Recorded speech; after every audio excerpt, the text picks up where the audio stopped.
廢棄嘅酒樓仲留低住歲月嘅痕跡，嗰啲曾經嘅打鬧同歡笑，早就已經唔再存在啦。禁槍之後嘅香港，仲可唔可以再好似以前咁輝煌呢？大家好，上兩集我哋一齊遊走過塘西風月嗰段精彩嘅歷史同玩法，嚟到今集我就會繼續帶大家探討香港下一段嘅故事。喂，大佬，禁槍喎，仲有故事咩？邊有咁簡單啊？有人可能真係轉去行正路㗎，但係大多數咧都另開創新方法，整出新嘢嚟玩。咁禁槍時期，啲女就轉成以舞場、浴室同埋按摩院等地下妓院繼續營業。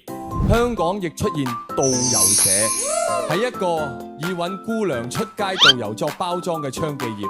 1939年時咧，導遊社多至80餘所，導遊女就有1000幾個人㗎。導即係帶領，遊咧就係遊山玩水。聽落好似幾健康下，唔好天真啊！老司機一定心照，其實就係啲女仔帶你出去玩下。表面話遊山玩水，實情上啊係幫人按摩，做下特別服務。只要你肯俾錢，咩都傾得掂。去到禁槍最盛行嗰陣，導遊社頂唔住壓力，慢慢又演變做咗外賣仔。當時導遊社咧，就喺好多細酒店度放咗幾本通話列表，有興趣嘅人就可以 call 佢哋，之後同負責人講你想揾咩類型嘅女仔，佢哋就會安排即刻送過嚟俾你。你要是覺得你說不出來，那你做5套，5套加500塊錢。Nice。咁你睇下，香港人真係諗到盡，幾時都有新辦法行出嚟，真係要佩服佩服嘅。不過呢，除咗導遊社之外，其實仲有唔少新玩法，都係喺嗰啲不知不覺之間彈冒出嚟㗎。就譬如50年代嗰陣啦，就有個玩法叫人體寫生，表面就話俾客人一張紙、一支筆，有個冇着衫嘅女仔當你嘅模特兒，埋玩啦。有邊個男人係真係去畫㗎？畫下畫下，越坐越近，啲口水都流晒出嚟。再近啲，仲可以見到條女嘅花園添，唔知幾興奮。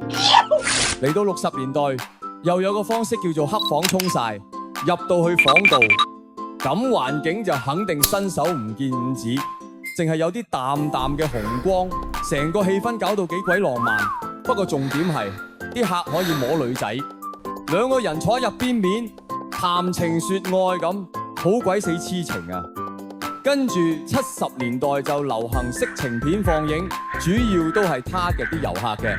不過我自己就覺得冇乜特別，嗰啲片睇下睇下就完，仲要收咁貴。換轉係我都唔俾錢啦。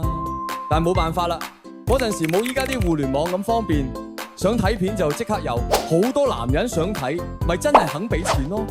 到咗80年代就輪到魚蛋檔興起啦。雖然啲環境真係幾簡陋客，但係客人一樣照排長龍。點解呢？因為啲阿姑好多都係好後生，甚至仲有未成年添。試問有邊個男人唔中意後生啲靚女啦？咁就嚟到香港夜生活經濟最盛行嘅時期啦。嗰陣成條街五光十色，嗰陣時最流行就係夜總會，要跳舞、飲酒、唱 K， 乜都有。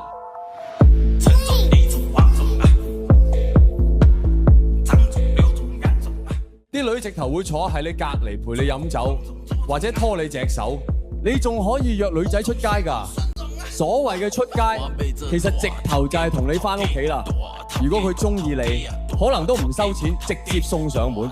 相反，如果佢對你冇興趣，咁你就要靠你嘅超能力啦。你知啦，男人最要面，約唔到都唔會咁易放棄。所以女仔一見到有錢人就特別興奮。2000年代，香港科技急速發展，互聯網同智能手機開始普及，風俗業亦都開始轉去線上平台㗎喇。網上預約、加密支付、匿名交流，樣樣都變得更加安全、更加方便。嗰陣咧，香港就開始興起啲吹水 forum 啦，好似高登、Uwants， 仲有啲專做風月嘅論壇，啲客咧會上去寫下戰報，講下邊條女正啊，邊個抵玩之類啦。以前啲女咧好多都係靠報紙咧登啲鬼死咁細嘅廣告啦。依家網絡年代就索性自己上網放自拍相同埋放電話，一 post 上網咧，好快就有人留意。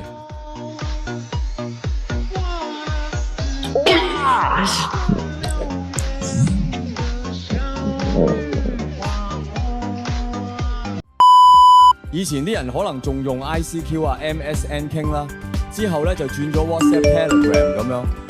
對啲女嚟講咧，安全好多，約客方便，唔使再落街企定等客，直接喺網上傾掂數就搞掂。再之後咧，仲有啲平台啊，專收集好多女仔嘅資料擺埋一齊，啲客咧就好似揀外賣咁，一 click 就 book 到。由此結論，香港風俗業一路走嚟，由塘西風月到魚蛋檔，再到今日嘅線上模式，唔單止反映咗慾望嘅存在，仲證明咗香港人靈活創新，識得與時並進。睇返呢段歷史，我哋其實唔單止見證咗風月場所同經營模式嘅轉變，亦都見證咗香港點樣將傳統行業一步一步現代化。某種程度上都可以話係一種進步同埋驕傲。好啦，今次就係咁多，多謝大家收睇，我哋下次再見啦，拜拜！記得俾個 like 同 share啊！